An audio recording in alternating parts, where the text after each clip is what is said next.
This first video we're going to watch the dumbbell curl variations. Right here we're doing a nice flat dumbbell curl. Notice that the wrists are not rolling backwards, elbows are to the side. Here we're going to see it again. Elbows are right next to the body, they come forward when you curl it up, curl to the shoulders and back down. The next curl that we're going to go into is our hammer curl. Now notice that the palms are against the thighs and we're going to bring them right up. End of the dumbbell comes up to the shoulder, bringing it nice and high, contracting the bicep as you come up, keeping that core nice and tight. Here's a nice side. Elbows come forward on the way up and come back on the way back. Now they're still next to the side. Here you're going to see a tricep kickback on the bench. Knees are even with each other and nice flat back. I'm going to bring the upper arm, lock that in next to the body, and just extend at the elbow backwards. Now when you do this, you want to hit the tricep, which is the back of the arm, and really squeeze on that.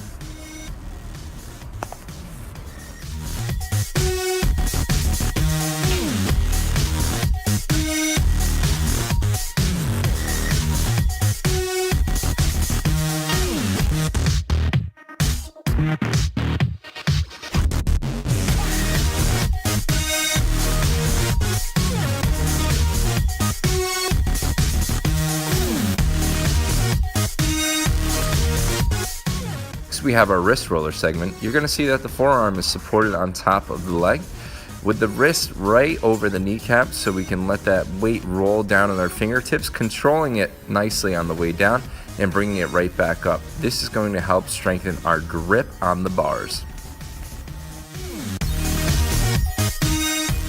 Here we have a side view of the wrist roller in action.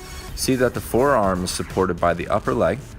The wrist is directly over top of the kneecap, allowing the wrist to extend with that weight rolling down, and then we work on the flexion, which is going to work on the forearm muscles to really strengthen them.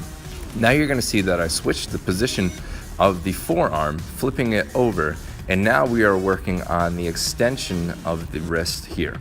So letting it roll down in that flexion movement of the wrist and then pulling it back up into the extension.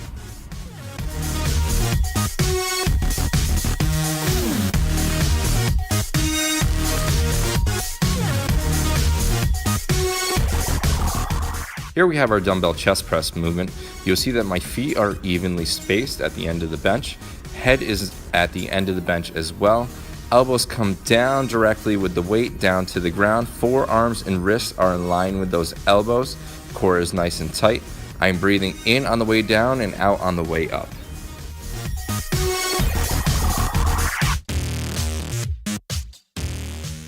Again, in this next video, you will see the dumbbell chest press being performed.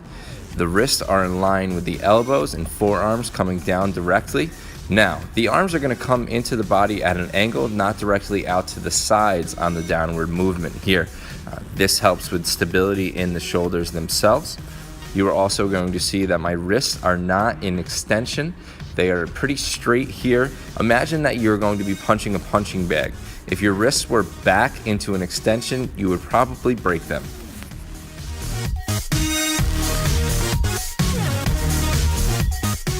Now we are going to see is the dumbbell fly. You're going to see me bend my elbows, imagining that I am hugging a barrel here and allowing the arms to come down to the sides. Being able to still see them in the corners of your eyes is the end point where we are. Now also we are going to be pulling the shoulders together on the downward movement of this and then coming up and squeezing that chest to really work on the fly.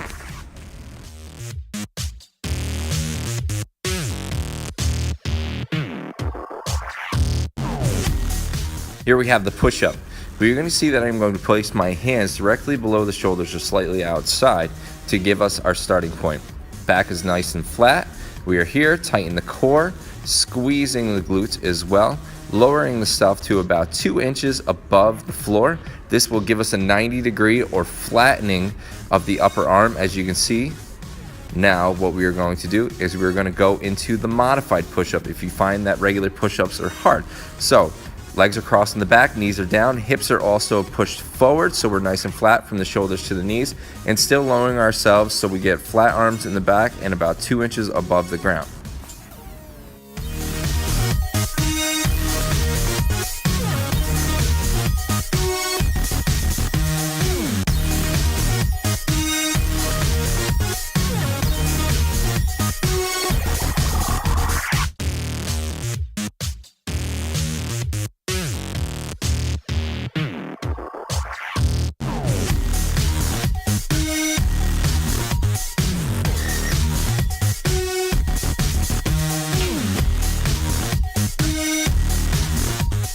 This next video that you are going to see is some of the shoulder movements that we have.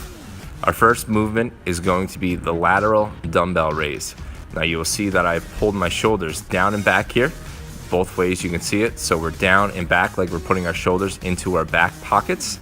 Now, arms are going to be raised with a slight bend in the elbow to the sides of the body. There we go. Parallel with the shoulders here. Don't worry about coming up way too far. Now you're going to see where I'm going to allow myself to shrug the weight up right there, which is not what we want to do. We want to keep those shoulders down and back the whole time. Now we are going to see another view of doing those lateral raises. See the arms come parallel with the shoulders here. Shoulders are down and back. I'm not shrugging the weight up. Now we're going to go into the front raise. We're going to place the palms on the front of the thighs, bringing the arms up, still slight bend in those elbows, parallel with the shoulders themselves. What we can do also is go into our singles here. Now what I want you to do is imagine the inside of that dumbbell is following a line up. You can see that I keep them in pretty good alignment, coming up to the sides of the face right there. Now here we go again. So we're a little above parallel right there. That's okay. You don't want to fly all the way up for these ones. Now what we're going to go into is our upright row. What we are going to do is keep the wrist straight here, pulling that elbow up as high as we can and back down. Keep the movement wide like we have here, pulling from the pockets out to the sides. There we go, going into some single movements. All right, and that is the upright row. Here we go with our dumbbell row. So what you're going to see is I'm going to hook the bench with my left leg at the back, placing both knees in alignment with each other. Right leg is out, shoulder width. Left hand is going to come down directly under the shoulder and supporting the body on that. Now notice I don't let the right arm dip down, or the right shoulder, excuse me, dip down. We're keeping the back nice and flat here. And I'm going to pull my elbows far up and back as I can here, bringing the dumbbell back to my hip or my pocket. This is just another side view of this, doing it in the left arm. So see that we have the right arm directly below that shoulder, nice flat back, keeping that core tight, squeezing the butt a little bit, and bringing that elbow back towards the sky and also the dumbbell back towards our hip. All right, so here we have the body weight lunge. What I want you to do is step out with that right foot. We're going to allow the heel to catch first, rolling onto the rest of the foot, keeping the weight dispersed across that foot that's in the front, allowing the back knee to bend slightly here, and stepping out like we're a Three Musketeer going to be fencing. So we keep that torso nice and tall here, and you can also put the hands on the hips to really reinforce that. For our next movement, we are going to be doing the body weight squat. So what we are going to do is we're going to push the hips down first before we bend the knees. You're going to see what we do here. So hips go back and down first before we go into our squat. So down, down, down, get to about parallel and back up. The knees can come forward over the toes. Don't worry about that. But what I do want you to do is pull those shoulders down and back like we do to keep a nice tight posture and also keep the core tight. So breathe in on the way down and breathe out on the way up. Arms out in front just to give us a little bit of stability. We will work into different methods soon.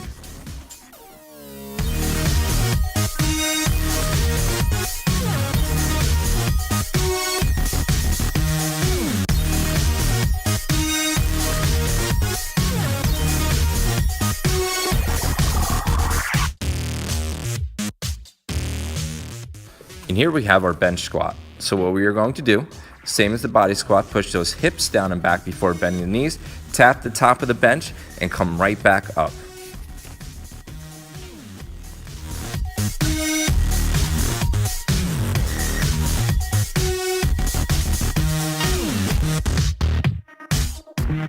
All right, so what you're gonna see next is our crossover lunge. It's gonna be a backwards movement. So we are going to reach back with the leg and cross over the path of the other leg. So it's back, in, down, across that other leg, tapping the toe out to the side, come down, nice bend in that front leg like we do in a regular lunge, and coming back up, pushing into that heel of the front leg to really activate the glutes. Now also, you can see that the arms are moving, so the arms are going to move opposite the leg in front. So front leg is left, right arm comes up. Now what we're going to go into is our hip thrust on the ground. What you will see is that I am in a crunch position here. My hands are going to go down to the sides of my bodies. Now to actuate the movement, what we are going to do is push the hips up into the air, and in this movement we are going to squeeze the butt and also try and imagine digging the heels into the ground. So we come up, we have a nice extension of those hips, and then we allow our bodies to come back down controlled to the ground, not slamming into the ground. Shoulder blades will be in contact here for the back, and the chin can be tucked slightly into the neck here or into the chest. All right, I hope this works well for you.